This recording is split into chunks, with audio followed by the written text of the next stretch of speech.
Well, good morning, Cornerstone.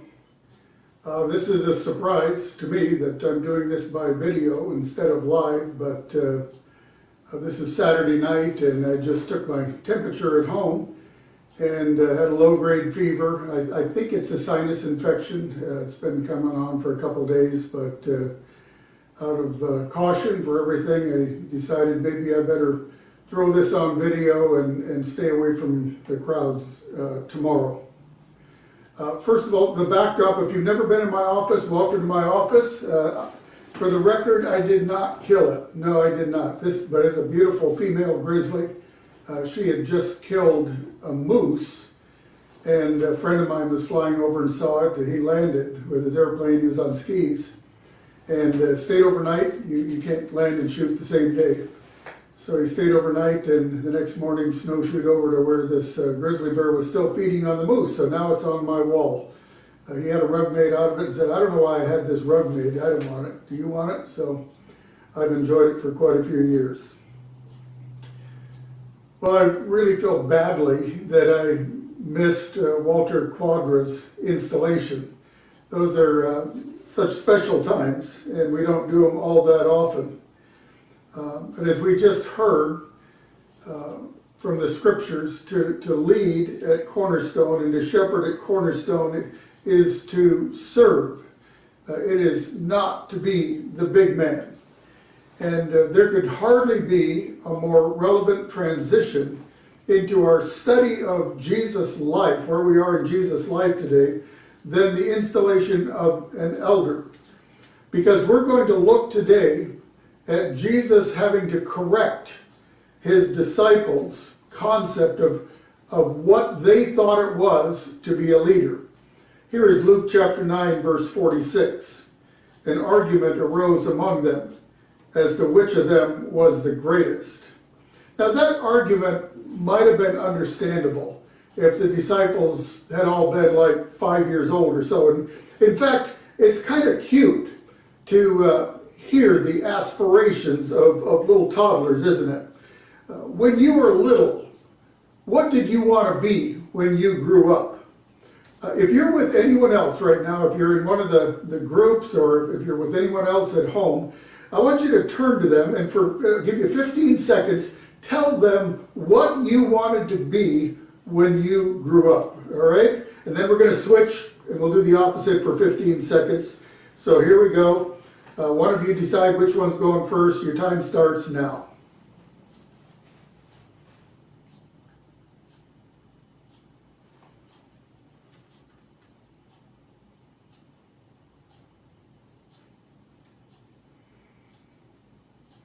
All right, time's up. Switch. The other person. What did you want to be when you grew up? Go ahead.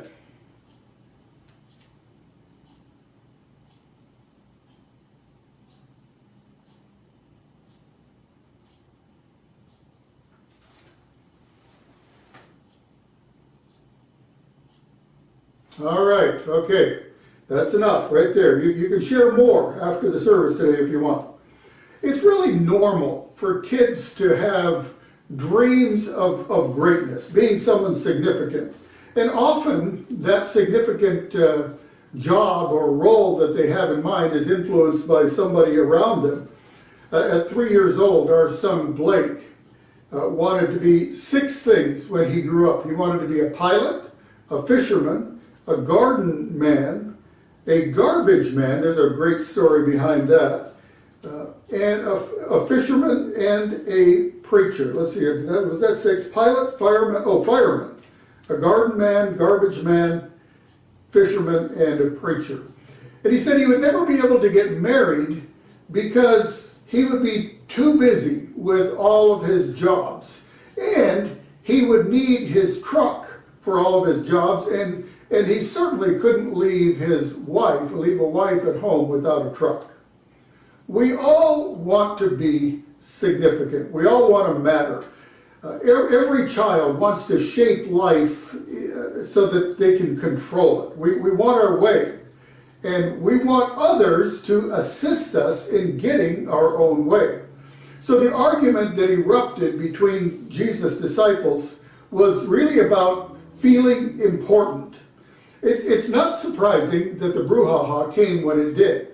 Just a day or two earlier, Peter, James, and John, you'll remember, had taken this mountain hike with Jesus, where Jesus had let them witness this extraordinary meeting between himself and Moses and the great prophet Elijah. So you talk about feeling like they were in on an important meeting.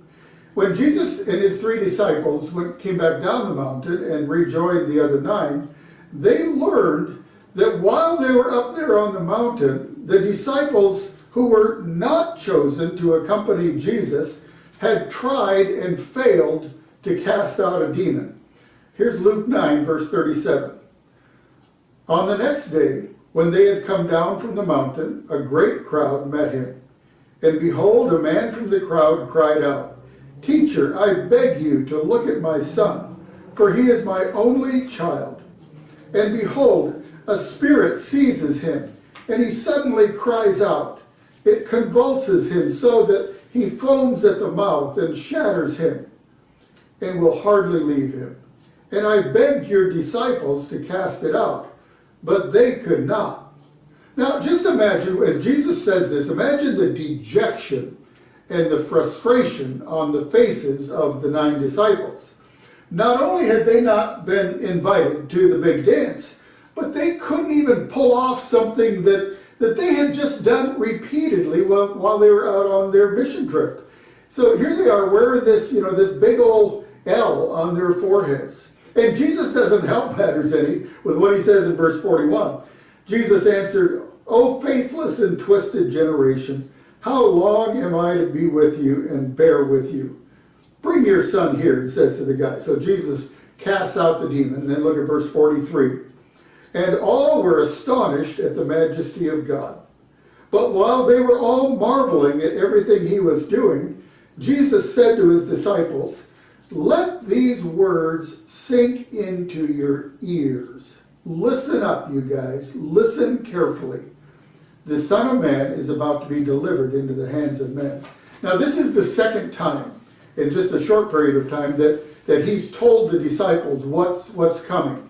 And in the last several weeks, we've noted several times how our physical safety has never been God's highest priority. It hasn't been his priority for all the people that he's loved through all time.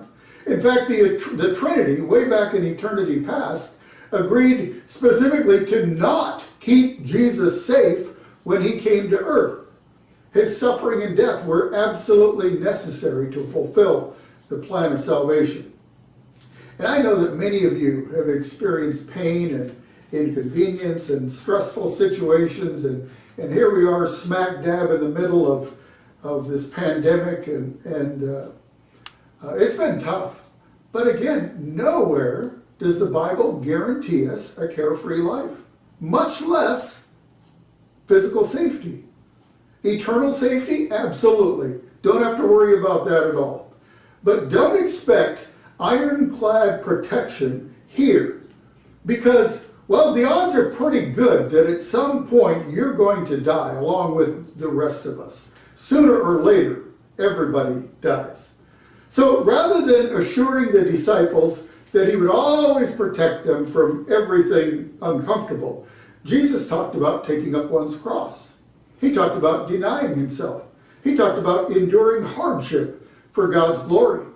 But the disciples were not mature enough yet to understand those concepts. Verse 45.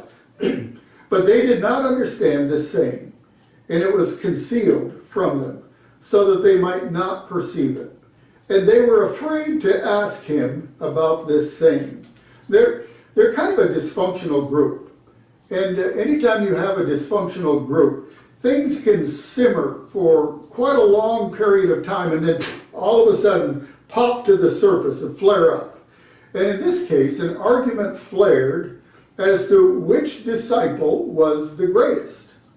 The 9, no doubt, resented the 3 that Jesus had chosen to go up the mountain with him. They're thinking, hey, what about us? What are we? Sliced bread? I mean, how many of the thousands of people Jesus could have chosen to be his disciples. He only chose 12, and I'm one of the 12. We're important too.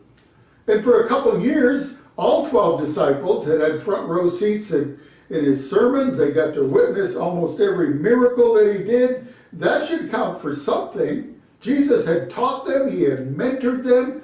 He had empowered them for their mission trip so they could heal people just like he did. So they all come back from that trip thinking that they're pretty special. And then Jesus picks 3 guys, Peter, James, and John. Hey, you guys, the rest of you guys stay here. It's one thing to say, you know what, we're all on the same team. When you're on the playing field or you're on the court, yep, you give a big group hug, you give chest bumps, you give high fives in front of the television cameras. But back in the locker room, sometimes it's a different story. There's stat sheets. Everybody notices who got interviewed after the game. And who will have the cameras waiting for them outside after the showers. Who is the top dog? Who is second? Who is third? Who is fourth? If you watch any group of animals, or actually for that matter, any group of humans, for a while, you will see competition to be the top dog. Darwin, of course, called it the survival of the fittest. A year ago, Vicki brought home 2 sibling kittens from Wilson's house.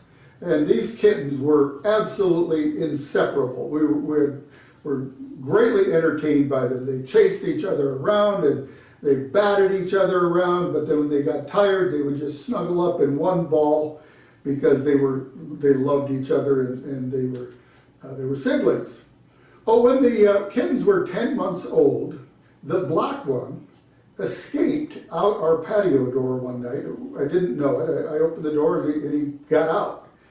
And we discovered him gone the next morning. I looked everywhere for him, but he was gone.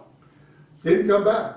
And after a few days, we figured, well, the coyotes out in the wetlands behind our house, they come back there quite a bit. We figured that the coyotes probably got her because she was an inside cat and not streetwise or anything. 3 weeks later, I was walking on the back of our property next to the neighbor's fence, and there was Vicky's kitty sitting on the neighbor's fence. So Vicky came out and collected her cat, and we thought, oh, the cats are going to be so happy to see each other. They're just going to have a really joyful reunion. No, not so much. In fact, quite the opposite. She brought the gray cat, the kitty, in the house and set it down, and she brought the black cat in, and the gray cat arched its back and just hissing like this as if she'd never seen that kitten before. It was almost like, hey, I got used to you being gone, and I'm the top cat around here, and I'm really not looking for any competition, and who invited you back here anyway? It took several days before the cats to start reconciling their relationship. So you got Bartholomew accusing Peter of cutting a deal with Jesus, and Thaddeus climbs in. Yeah, Peter, James, and John. What, are you guys trying to get promoted or what? And Thomas was always wondering. He wondered why John always grabbed the seat right next to Jesus.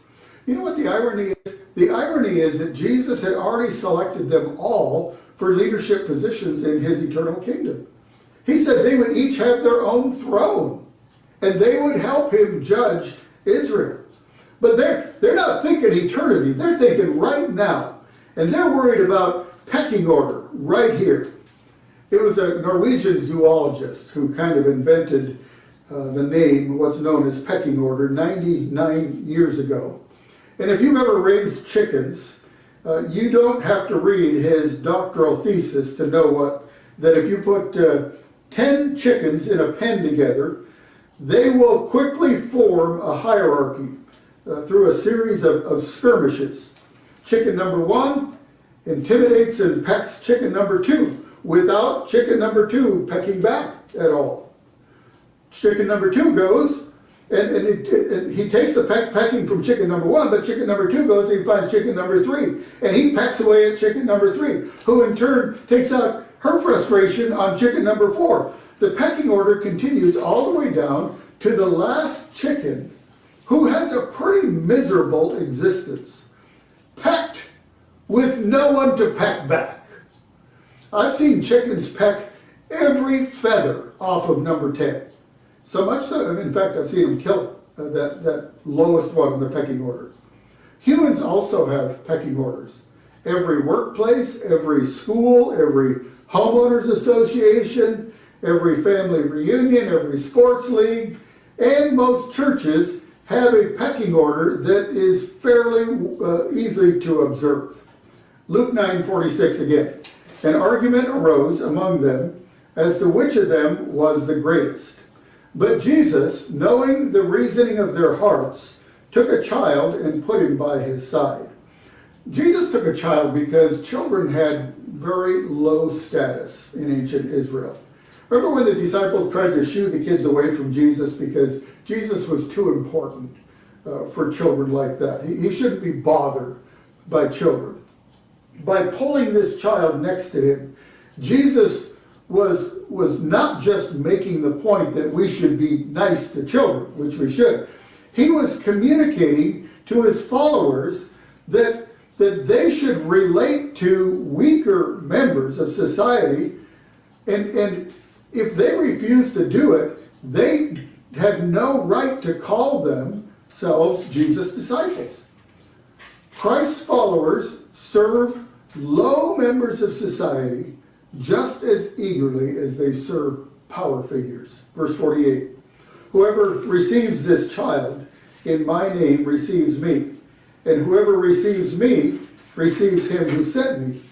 For he who is least, the Greek word is little or small, he who is least, the smallest and weakest among you, is the one who is great.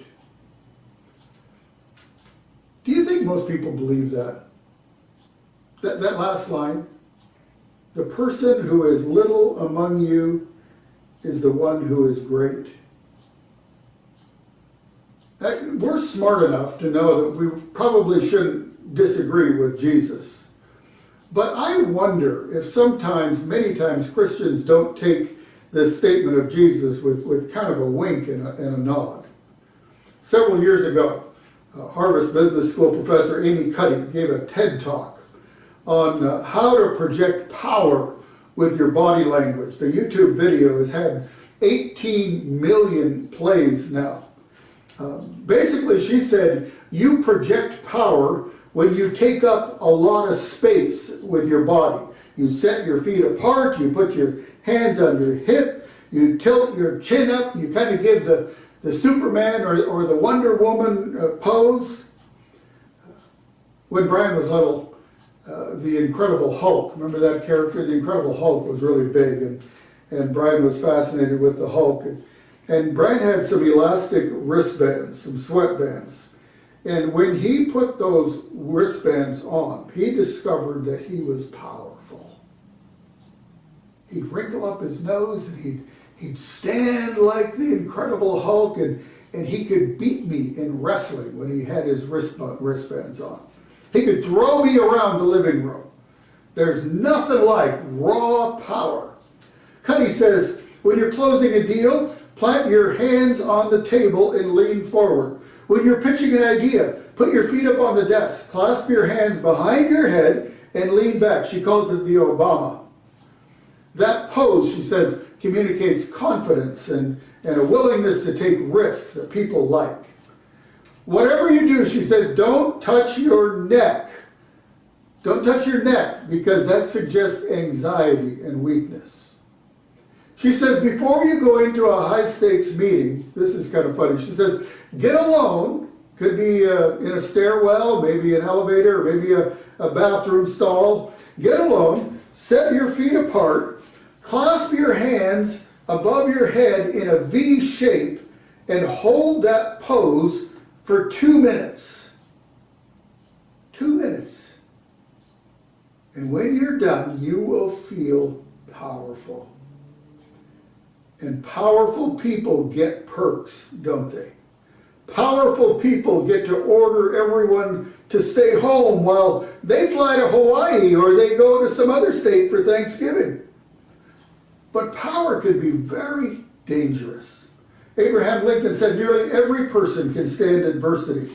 But if you want to test someone's character, give them power. When you have power, you can control others while granting yourself autonomy. Not bad, huh? Autonomy is ultimate power. It's the absence of any constraint. It means your plans are not thwarted. Your ambitions are not frustrated. Does that sound good? Does that sound good to you? Does to me. It sounds great. It sounded great to Jesus' disciples. Mark chapter 9 records Jesus' words a little bit different. It may have been a different occasion, or it may have just been a variation on this occasion, but Jesus addressed this issue of greatness a number of times.